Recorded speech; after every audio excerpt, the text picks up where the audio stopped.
U.S. Congressman Mark Green, Ranking Member of the United States House of Representatives, Your Excellencies Ambassador Dr. Andre Thomas, Ambassador Dr. Nina Thomas, the Honorable Harold Lovell, Leader of the Opposition of the Government of Antigua and Barbuda, Leader of the Progressive Party, Lord Robert Orville Thomas, Register, Senior Judge to the Kingdom of Colonial St. John, dignitaries, permanent secretaries, excellencies, members of the diplomatic corps, members of the private sector, the media, especially invited guests, welcome.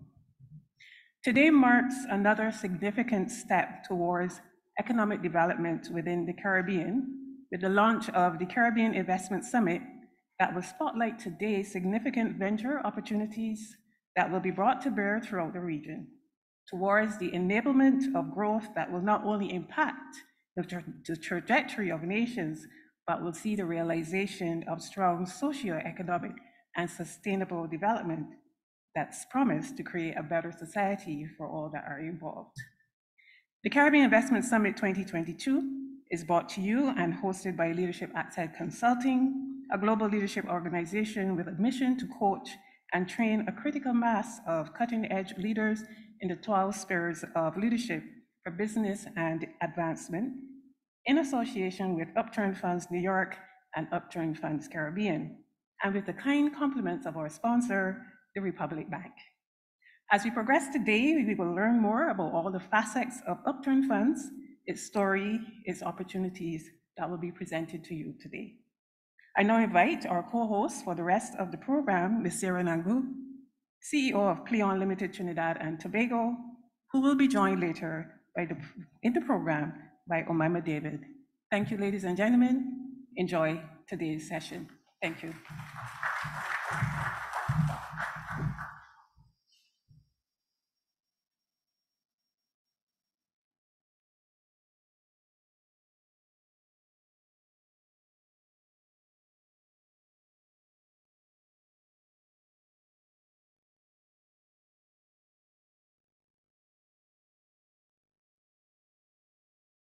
All protocols observed. Ladies and gentlemen, good morning. I'm not hearing you. Good morning. It's really a pleasure to be here this morning. I flew in late from Trinidad and Tobago last night. And of course, my very dear co-host flew in this morning from New York. She nearly didn't make it. Isn't that right, Omaima? Very much so, and I'm happy to be here. Welcome, everyone. Before we start, I just have one little announcement. The West Indies cricket team is taking a stand against violence. I would like you all to take a note of that. They are not beating anybody.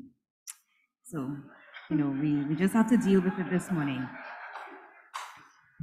I'd really officially like to introduce my co-host, Dr. Omaima David. She hails from the beautiful twin island nation of Antigua and Bermuda. Barbuda, sorry. I'm relocating you this morning.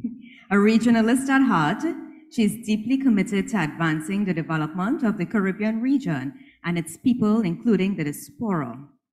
Dr. David is presently based in New York, where she serves as an international consultant with the United Nations Population Fund.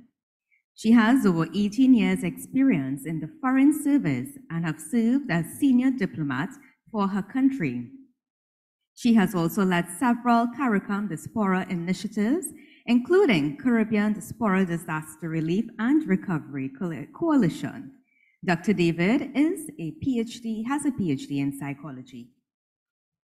Thank you for that warm introduction, Sarah. And it's now my pleasure to introduce Sarah Nangu, my co-host today. Sarah is an experienced entrepreneur and proven business leader from Trinidad and Tobago. She serves as the CEO of Pleon Inc. Trinidad and Tobago, co-founder of ORB Group of Companies, and CEO of the International Caterers Group. Ms. Nangu has over 14 years of experience in change management, innovation, and marketing. She's also engaged in many nationwide philanthropic projects as she works alongside government ministers and religious government ministers and religious organizations focused on family development. Ms. Nangu holds a master's or MBA in leadership, entrepreneurship, and business administration, and a bachelor's in arts, bachelor's of arts in business management with honors from Anglia Ruskin University. Over to you, Sarah. This morning, as we get into our program, I would like to introduce His Excellency Ambassador Dr. Andre Thomas. Dr. Thomas is the pioneer of the 12 Spheres of Leadership movement that focuses on raising the 12 types of leaders that shape the destinies of nations. He is a UN Peace Ambassador, and in this role, he functions as the Director General for Global Finance and Projects for a UN NGO that is part of ECOSOC. He also functions as a UN Peace Ambassador attached to the UN Vienna office for a UN NGO specializing in transportation. He is the head of the Caribbean region for Upturn Funds, a venture capital fund and an advisory company that focuses on driving initiatives to reach those traditionally underserved. He is the head and senior inspector of the Eastern Caribbean office of the Organization of Human Rights Defense, which is an organization with the purpose to investigate human rights. He is the founder of the following companies: The Greatness Channel, Fresh Anointing and Wisdom Network, Greatness Publishing, the Ideas and Solutions Group. He is also the founder of the Caribbean Israel Group, which includes the Caribbean Israel Leadership Coalition. Dr. Thomas is an advisory board member of the Abrahamic Business Circle. Ladies and gentlemen, please put your hands together and welcome His Excellency Ambassador Dr. Andre Thomas.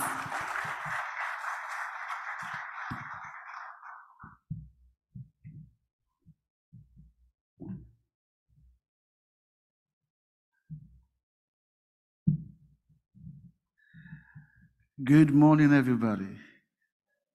All protocols observed.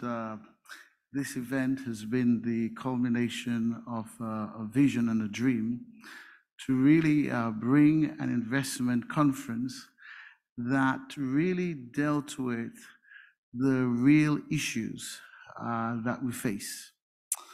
I'm a thinker, and I'm going to share with you a summary of my many thoughts.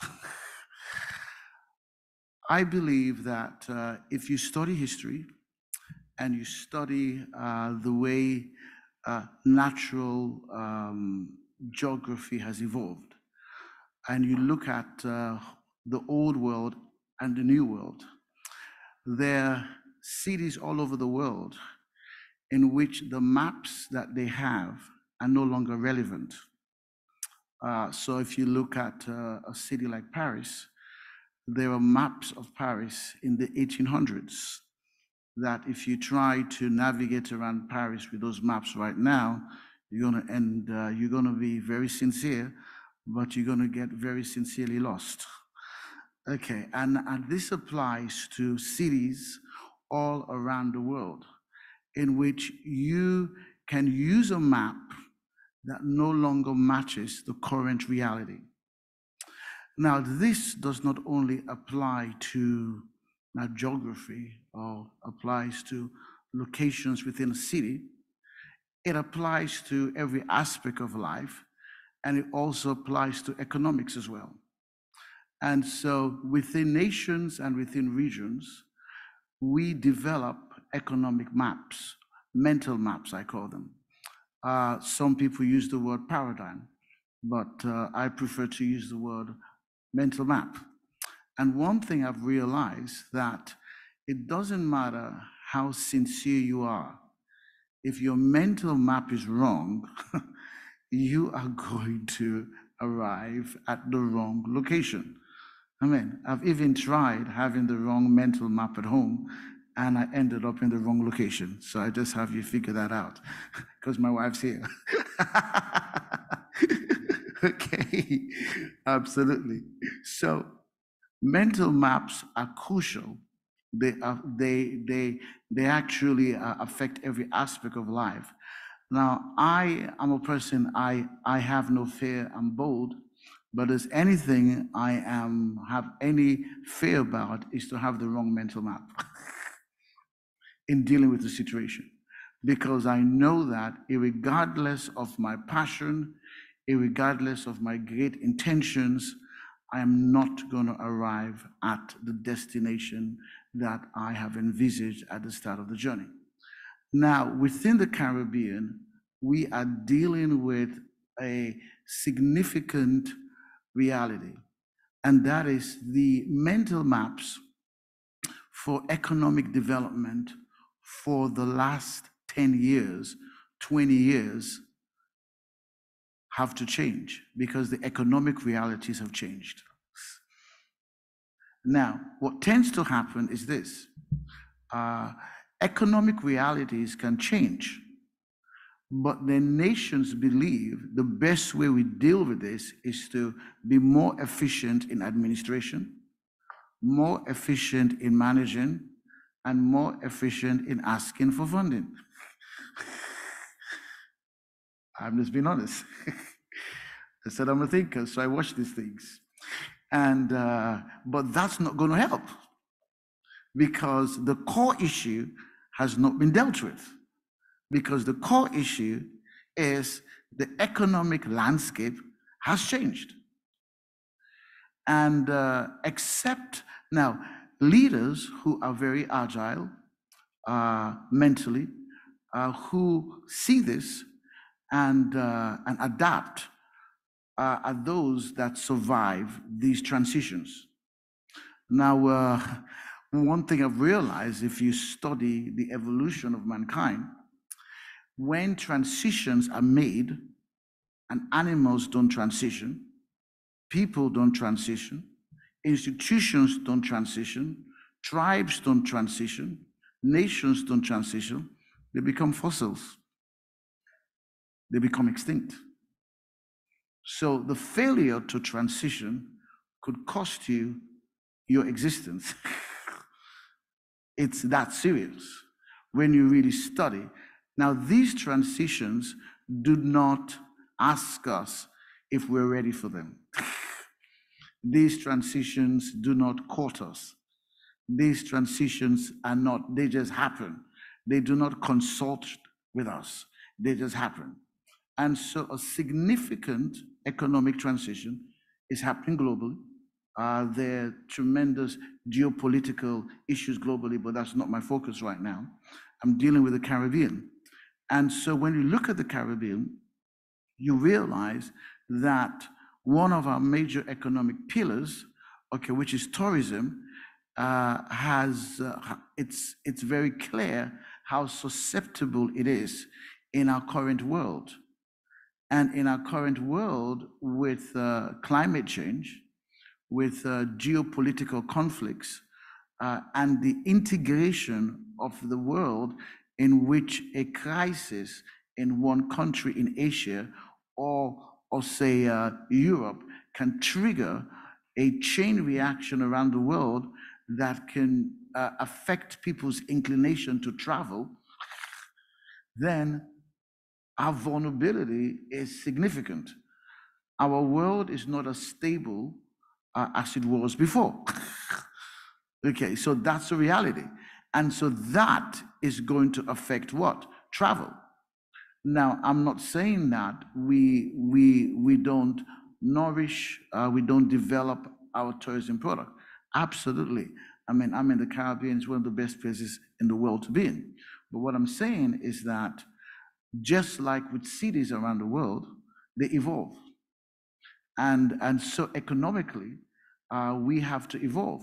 So what we've done in this conference, deliberately done in this conference, with my partner, Raphael DeAngelis, and we have sat down and we've looked at with our team and actually looked at areas in which transition needs to occur, in which there are new realities. Now, the thing about economy is this: anytime there are new economic realities, money flies from one sector to another. That's the thing. The thing about money, it can fly. I mean, it left tourism and landed in COVID supplies, but it flew. Okay, so you've got to really look at this thing. And so what we've done, we've looked at sectors where, just using the metaphor, money has flown to, where a significant volume of economic transactions have flown to. And we're sought to now highlight these sectors to the Caribbean, to the many men and women who would have wanted to be here, but because of the air travel situation, are watching virtually. These are for you as well. And so the many governmental leaders watching us. So we have focused each particular sector is an opportunity for the region, ranging from manufacturing with Congressman McGreen. I believe it's a major, significant opportunity for the region. Now, as I close, sometimes when you're dealing with changing realities, you have three responses. There are people who don't believe the reality has changed and they cling to their old map and try to work it harder. As the first response. Okay, the next response, there are people who realize the reality has changed, but then they are figuring out, should I not? They are very cautious in the approach. And then there are people who are agile, who understand that evolution in economic models is a reality, and they discern when the seasons change. And those who do that actually lead the next wave. And so I am here to open this conference and to encourage everyone that's actually participating. I want to thank everyone who has come. Thank those who are actually going to present. And I believe each one of you has something very significant to offer the region. And I look forward to great significant results that will emerge out of this meeting. Thank you.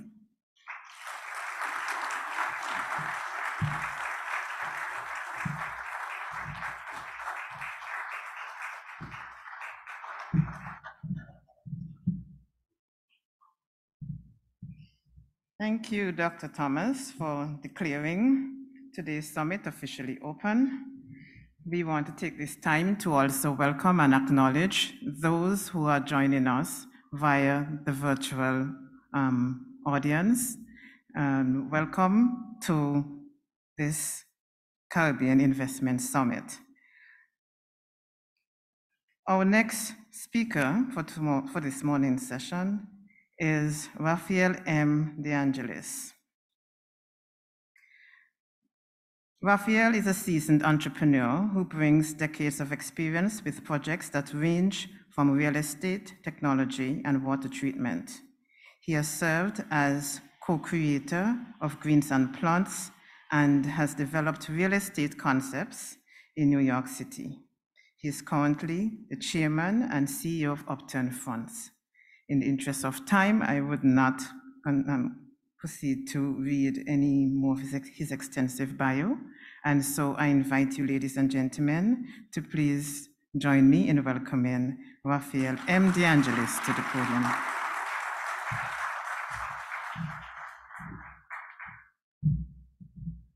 Hello, everyone. When I first met Dr. Thomas, I was in Guyana, in a country in dire need of innovation and development. But there is one thing that me and Dr. Thomas agree is that we could join the American training that I have in entrepreneurship and development with the political knowledge that he had of the region to create possibilities. And that's what Upturn Funds is. Upturn Funds we created really during the pandemic because I wanted to create a company that give back. That was about creating projects that help the base economy to grow, because if you don't take care of the mass population that doesn't have as much income in countries that the majority of them don't have much income, what future do you expect for your country? But the most important thing is Upturn Fund should be a firm that teach the Caribbean people how to get there. You know, we advise the Caribbean people, we empower them to believe that they can get there.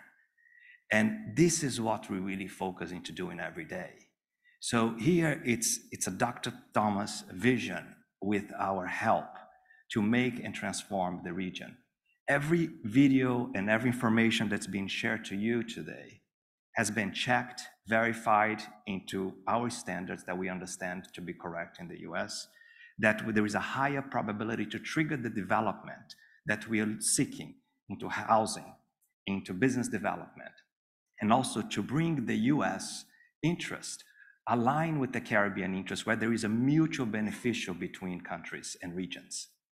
And this is a priority, not for me only, but or Dr. Thomas, but this should be a priority for the people of the Caribbean.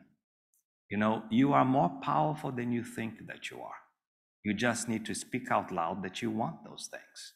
And I believe by you guys understanding what we are proposing and also guiding every government that is willing to listen, together we can actually start this transformation. You know, and obviously of all the projects that you have, the first one, and Mark Green participation as well, we're very thankful, can be a game changer for the region, which is the Maritime Project. Without logistics integration, without transportation infrastructure developed for peoples and cargoes and goods, there is no future in the Caribbean.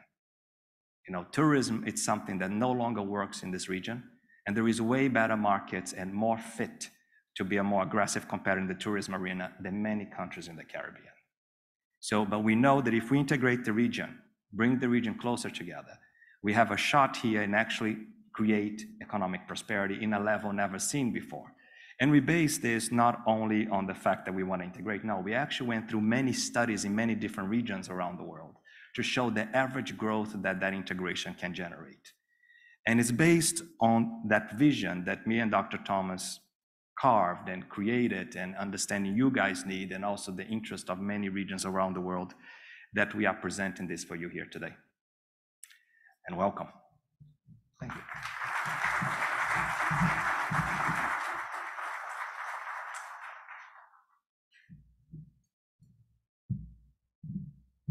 Thank you very much, Rafael. At this time, I would like to welcome our next featured speaker, His Excellency Sheikh Awad bin Majurin, founder and chairman of the Emirates Traveler Festival. He will be doing a video presentation this morning. Growing under the guidance of his father, His Excellency Sheikh Mohammed bin Majurin, he learned values and wisdom of cultural dialogue, progressive society, vision, and prosperity in Dubai. Inspired by his late father of UAE, Sheikh Zayed, to welcome global cultures, Sheikh Awad took the mandate to be team leader and led an expedition global adventure team of Emirati to travel the world by car and promote Emirati tradition and culture.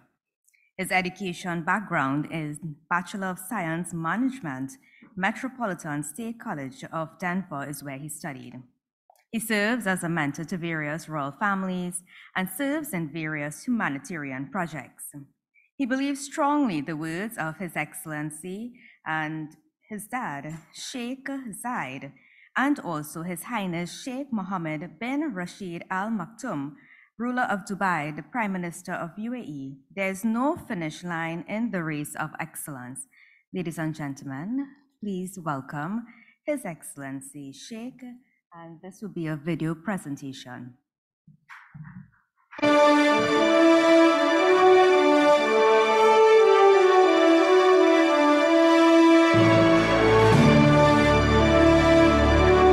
Good morning, Caribbean market. On behalf of Upturn Fund Middle East, welcome all respected guests in government business, especially welcome Congressman Market Green and Congresswoman Y.D. Clark. Greeting to CEO founder Rafael and CEO founder Ambassador Dr. Thomas, and Upturn family for your hard work and amazing gathering for this conference. Innovation and Vision Foundation, key to Dubai past success and future growth. We are moving to greater research and groundbreaking development. Artificial intelligence, robotics, and technology is part of our daily life. Dubai attracted the highest greenfield FDI, foreign direct investment, in 2021 with a record of 418 projects with a foreign funding.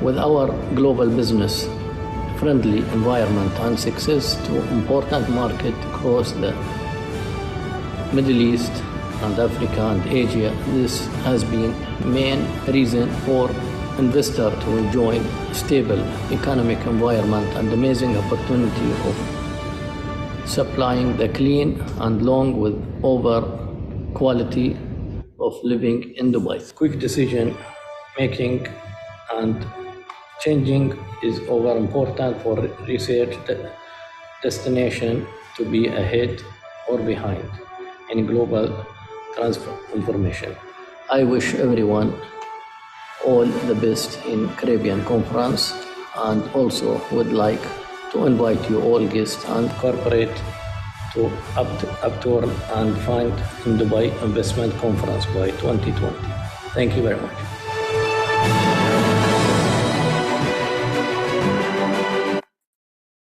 Thank you very much.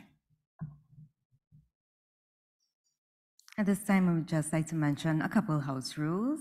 Emergency exits are located to my right, which is your left, and the restrooms are located directly across the courtyard to the right, so you will not miss that sign restroom. I would really like to encourage, I know there are quite a number of persons attending today and have not registered for Friday and Saturday's events and also panels and so forth. I would really like to encourage you on our break. We do have persons on the outside who are willing to assist in terms of registration. And even for those of you who are looking virtually and you have not yet signed up for the next 2 days of the summit, I really want to encourage you to do so because you are going to be missing quite a number of treats. Who knows, there may be giveaways. I mean, you can never tell. Isn't that right, Ambassador Thomas? Yes, there are giveaways, so you definitely need to sign up. Okay. At this time, there is some breaking news actually this morning, and I really forgot to mention it when I stood here, sorry. A British man was killed by a shark whilst honeymooning in Barbados. You know, it's really tragic. Reports say he didn't suffer for too long, as he's only been married for 5 days. At this time, please welcome my co-host, Dr. Umaima David, as she welcomes our next feature speaker.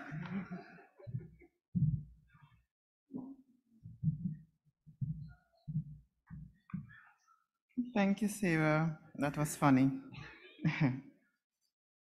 Now, ladies and gentlemen, it is my distinct honor to introduce our keynote speaker, ranking member of the U.S. House of Representatives, Congressman Matt Green, MD.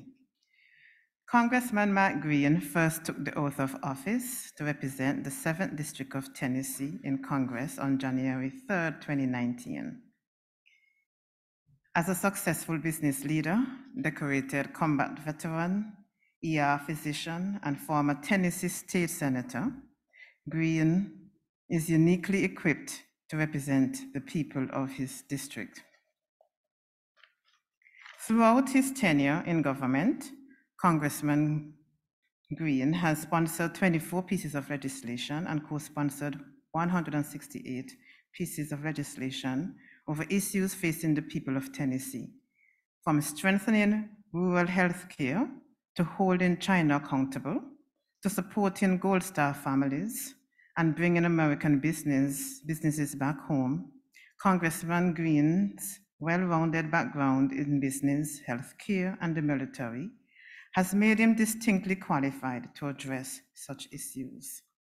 Ladies and gentlemen, please join me in welcoming to the podium, all the way from Clarksville, Tennessee, into these lovely warm shores in Barbados, Congressman Mark Green, MD. Thank you.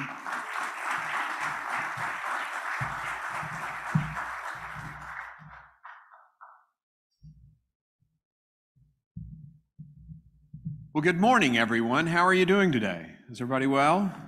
It is absolutely beautiful out there. I will say it's a little bit different than where I was back in 2002 about this time. I actually got to be the physician who went into Baghdad with our special operations forces. I was the first doctor to go into Baghdad. And in that job, my first task when I hit the ground was to find a vehicle that we could use as an ambulance in the event that any of the guys got wounded.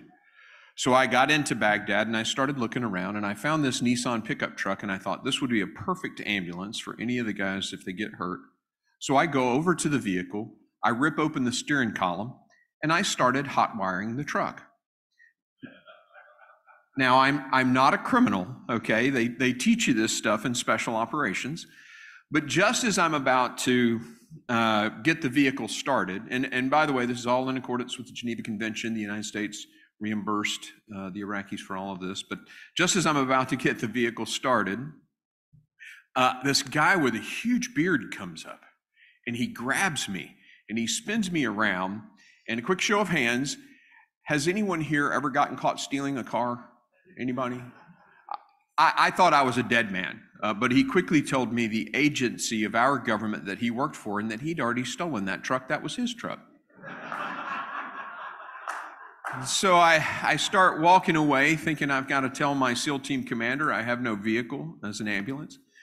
And I guess the guy felt sorry for me and he said, "Hey buddy, down at the end of the runway, there's a powder blue Nissan Maxima and it has the keys in the ignition." So I hoofed it down there. Sure enough, there it is. Hop in the car, hit the keys, nothing happens. Lift the hood, someone had stolen the battery. So I'm walking back, thinking I have to tell the SEAL team commander that I failed in my mission, but I passed that Nissan truck. And there's no agency guy anywhere around. And I'm thinking Nissan Maxima, Nissan pickup truck. I look left, I look right. I stole his battery. And it was a perfect fit. It went right into the Maxima, and I drove the Maxima in. The SEAL team commander gets in the vehicle, and we spend the rest of the night as the rest of the city fell. Unfortunately for me, the story doesn't end there. Several months later, I'm in the Post Exchange, which is sort of like a sundries store that travels around the battlefield with soldiers as they deploy so that they can buy shaving cream and sodas and things like that.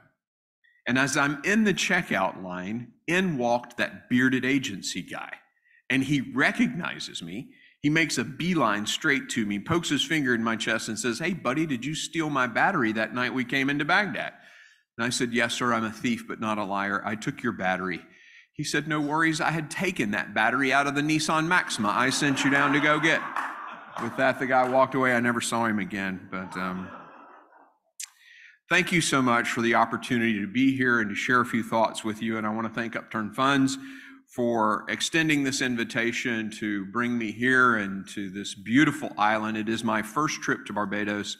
I promise you this, it will not be my last.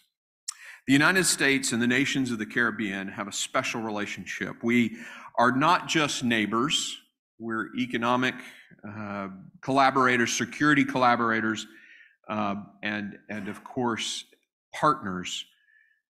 What's good for the United States is good for the Caribbean. What's good for the Caribbean is good for the United States.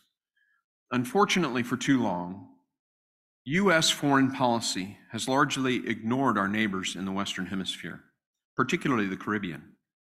And we've seen the detrimental effects of that detachment. From China's debt trap diplomacy to Russia's extensive disinformation campaigns, Iran's funding of terrorism, terrorism to Taiwan's growing diplomatic isolation to rising instability and surging immigration at our southern border. America's aloofness towards the Western Hemisphere has created a vacuum, and that vacuum has rapidly been filled mainly by Russia and China. And unlike the United States, which seeks mutually beneficial relationships, Russia and China care about only themselves. As the ranking member of the U.S. House of Representatives Western Hemisphere Subcommittee to the Foreign Affairs Committee, it's been my mission to reorient U.S. foreign policy towards Latin America and the Caribbean and reverse some of this damage. What does this reorientation look like? Well, it means a lot of things. It means bolstering our diplomatic ties, our relationships, our friendships, security ties, and of course, economic ties. And we have to bolster our relationships. In the Middle East, they talk about 3 cups of tea before you can really get something accomplished. My experience in the Middle East taught me that that's really true about every interaction. We need relationship, connection, and I think reestablishing that is very important. And that's why I introduced House Resolution 1232, the Diplomatic Personnel Modernization Act, to require a 5-year staffing study at the Department of State. Unfortunately, chronic vacancies at the U.S. State Department have impacted our diplomatic relations, whether it's in Washington or at our diplomatic posts worldwide. And tragically, and this is according to the Government Accountability Office, the State Department had no plan to fix it. That's unacceptable. And that's why I passed this legislation last year as a part of the 2022 National Defense Authorization Act to give the State Department the power to fill those vacancies. We have ambassadorships in Latin America that have been unfilled for over 6 years. My bill is a step in the right direction to fix that. Reorientation also means bolstering security ties, such as holding joint military exercises and increasing our security cooperation. And that's why I'm a proud co-sponsor of someone else's bill, HR 4133, the Caribbean Basin Security Initiative Authorization Act. It's a bipartisan piece of legislation supported throughout the Congress, and it was introduced by a dear friend of mine, Congressman Adriano Espiat, a Democrat, and it has widespread congressional support. The bill would allocate nearly $75 million, doubling it from previous passage, each year to improve security cooperation with our Caribbean partners. Funds would be focused on combating illicit drug trafficking, supporting the rule of law, judicial reform, strengthening things like responses to natural disasters. And I'm proud that this bill has passed the House. I'm optimistic it'll pass the Senate and be signed into law. And finally, the third element of this reorientation is bolstering our economic ties, such as through free trade agreements, new free trade agreements, and of course, harmonizing our existing agreements, and as I'll be talking about most of today, nearshoring. Bolstering our economic ties is the key, I think, to making this bold reorientation happen. And as you know, a growing and diverse and vibrant economy is key to every nation, and I believe the best way to increase economic opportunity for the United States and our allies in this region is nearshoring. Nearshoring can be described as basically bringing jobs and industry back to our hemisphere, particularly manufacturing from China, a regime with an egregious human rights abuses. According to estimates by the Inter-American Development Bank, the IDB, nearshoring could add an annual $78 billion in additional exports of goods and services in Latin America and the Caribbean in the near and medium term. $78 billion. To put this into perspective, in 2021, the GDP for Barbados estimated to be about $4.9 billion in US dollars. Such a huge influx of capital from nearshoring would mean massive growth if concentrated in countries like Barbados. Now, the IDB recommends that we execute this using a 3I strategy: investment, infrastructure, and integration. Investments mean what it sounds like: creating a business-friendly environment, not scaring companies away with hostile rhetoric or nationalization of industry. Infrastructure means building and repairing roads, seaports. You have to get the goods and services out. And integration involves increasing and harmonizing those trade agreements so that it's not some patchwork between one country and another and different for the relationships with other countries. My bipartisan bill, House Resolution 7579, the Western Hemisphere Nearshoring Act, co-led by my Democrat and dear friend across the aisle, Chairman Albio Sires, addresses all of the three I's. It addresses investment through ultra-low interest development finance corporation loans, while urging countries to reduce bureaucratic red tape, streamline permitting, and embrace free market principles. It helps address infrastructure by providing technical assistance for electrical grids and decreasing the application process, streamlining the process for nuclear reactors.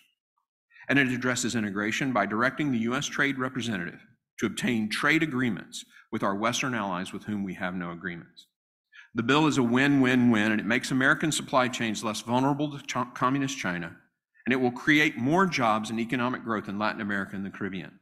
And as opportunities increase in the Western Hemisphere, the nearshoring of manufacturing will decrease migration to our southern border. It's my goal to get this bill marked up in this Congress where amendments can be offered and improvements made. I want to listen to everyone. I had the State Department review the bill. They are of a different party than me, but I sought their advice on how to make this bill work. I gave it to Democrat and Republican colleagues. I've sent it to industry, and I ask you to take a look at it. You can find it online. I'll present it more in a moment when we get into the whiteboard session. Nearshoring holds the promise to lay the foundation for a new era of partnership and friendly relations between the U.S. and the Caribbean. And with this legislation, we can foster stronger commercial ties while enabling the dynamic development of diverse industrial economies and raising the standard of living for people living in poverty. This will, of course, lead to less migration and refugees at America's southern border. The border crisis is overwhelming our Border Patrol and local governments. It's also led to skyrocketing sexual assaults, kidnappings, and the deaths of refugees, making this incredible journey to the United States.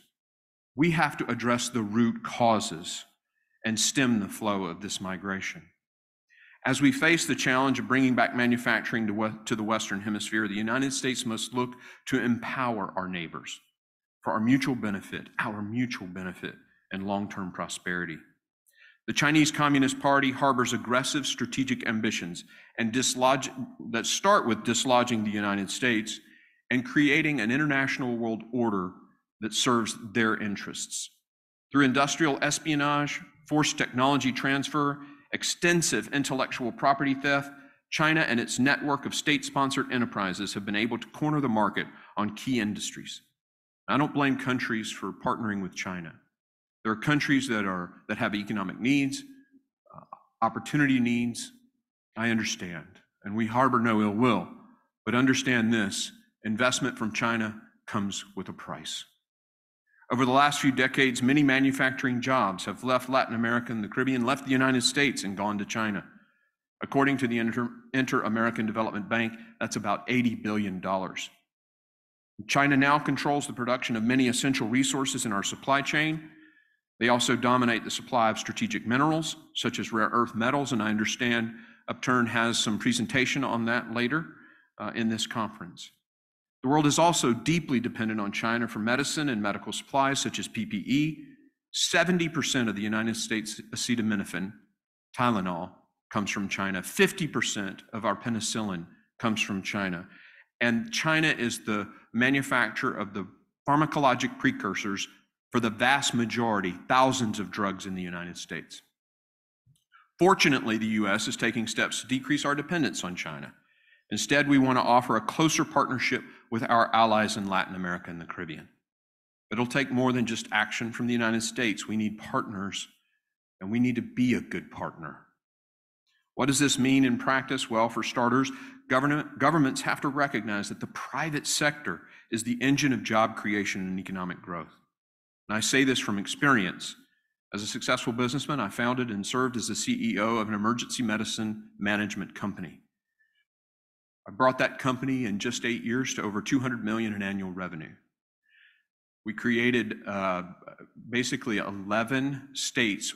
We worked for 52 different hospitals in 11 states. And this year, the company is valued at $1.6 billion. I understand how to create economic opportunity. And if governments want to do this, we have got to create a business-friendly environment and let the private sector compete, innovate, and operate without undue burden and restrictions. This means increasing privatization, cutting taxes, and decreasing unnecessary regulation. It also means welcoming foreign investment, and I hope that'll be from the United States. It also means that nations in Latin America and the Caribbean must strengthen our ties with the United States. Russia and China do not have our best interests at heart, but America seeks a mutually beneficial partnership where we work together both diplomatically, economically, and in security partnerships. As the ranking Republican, I'm willing to work with any government in the Western Hemisphere that respects the rule of law and market-driven models of economic growth. These are the nations that will attract private investment and create long-term sustainable jobs for the future. Nearshoring is our key to mutual success and prosperity. And I believe my bill, the Western Hemisphere Nearshoring Act, has the potential to jumpstart a new era of U.S.-Caribbean relations and lead to a brighter future for all of us. It's an honor to speak with you today, and I look forward to sharing the mechanics of the bill in just a moment. Thanks to Upturn Funds for the opportunity to come and speak today and for this visit to an amazing and beautiful island whose people are even more beautiful. Thank you.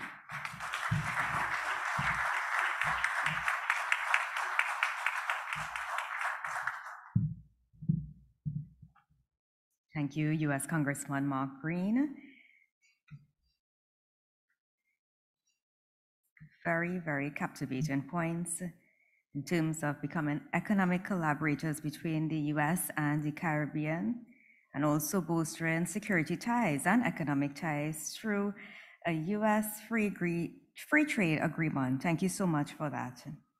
At this time, this brings us to the end of our opening ceremony, and we are going to take a short 5-minute break. Just one little announcement. Those of you who are pre-registered for lunch and coffee break, you should have 2 ticket stubs with you upon registration, and the ushers will direct you to the washrooms and the restaurant where lunch will be served and also for break. So we are going to gather here again within the next 5 minutes, and we're just going to take a little break. Thank you.